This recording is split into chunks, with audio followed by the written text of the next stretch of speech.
কংগ্ৰেছৰ দিনত হেনো গড় মাৰিছিলে আৰু বিজেপিৰ দিনত হেনো জুবিন দাক মাৰিছিলে আৰু দুজনক হেনো মাৰিবলৈ আছে। এইটো মই কোৱা নাই, এইটো কৈছে আমাৰ এজনী বাইদেৱে। আৰু সেই ভিডিঅ'টো চাওক, আপোনালোকে নিশ্চয় কিবা এটা নহয় কিবা এটা বুজি পাব। কংগ্ৰেছৰ চৰকাৰ দিনত গড় হত্যা হৈছিল, বিজেপি চৰকাৰ দিনত জুবিন দাক হত্যা কৰা হ'ল। আকৌ যদি 2026 বিজেপি চৰকাৰখন গঠন হয়, দুটা মানুহ পুৰা টাৰ্গেটত আছে হত্যা কৰা। 1 নম্বৰত হৈছে নিতুমণি শইকীয়া ডাঙৰীয়া আৰু 2 নম্বৰতে হৈছে ভিক্টৰ দাস।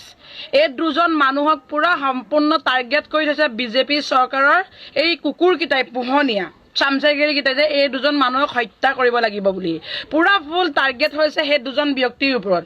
আমাৰ অসমৰ গোটেই চেনেলখিনি হিমন্ত বিশ্ব শৰ্মা ডাঙৰীয়াৰ ওচৰত বিক্ৰী হৈ গ'ল, কিন্তু নিতুমণি শইকীয়াক কিনিব নোৱাৰিলে বিজেপি চৰকাৰৰ হিমন্ত বিশ্ব শৰ্মা ডাঙৰীয়াই।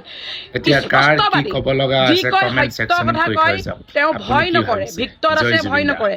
এই দুজন মানুহ পুৰা ধুনীয়াকে প্ৰি প্লেন মাৰ্ডাৰ কৰিবৰ কাৰণে তেওঁলোকে পুৰা অস্ত্ৰোপচাৰ চলাই আছে। 2026 নিৰ্বাচনৰ পাছতে এই দুজন ব্যক্তিক ফুল টাৰ্গেট কৰিব, হত্যা কৰিবৰ কাৰণে। কাৰণ আমাৰ অসমখনত যদিও এতিয়া বৰ্তমান চৰ্চাত আছে এই দুজন ব্যক্তি, যি দুজন ব্যক্তিয়ে সত্য কথা কয়, সত্যবাদী হয়, যি কয় ডাইৰেক্ট কয়, ভয় নকৰে কাৰোলৈ, স্পষ্ট কণ্ঠ হয়।